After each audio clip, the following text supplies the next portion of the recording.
Today, I present to you a device that changed the way we interact with and use computers. Yes, I'm talking about the Apple Macintosh.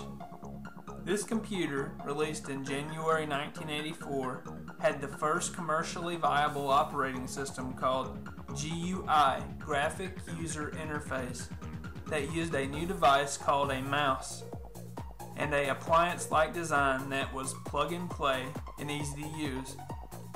This technology was developed for their higher-priced Lisa that preceded the Macintosh and was marketed to corporations. Computers that preceded the Macintosh, you had to know the correct command line function to interact with it. They were very expensive and very hard to use.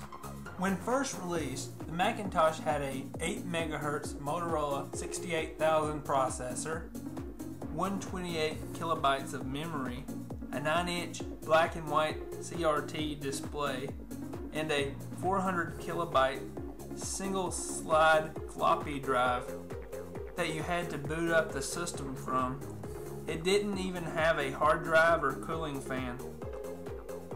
When adjusted for inflation, the first Macintosh was about $5,000, which was a reachable price for the middle class, considering that other computers that had the same kind of graphics performance were $10,000 or more. This system created a new software and hardware industry. It helped people do their jobs better and faster. It really was the beginning of a revolution. We are now on the forefront of a new computer revolution, and Apple is leading the way once again. The iOS, which is an energy-saving operating system that is put on cheap touchscreen mobile devices, is where we are headed. This is the beginning of a whole new era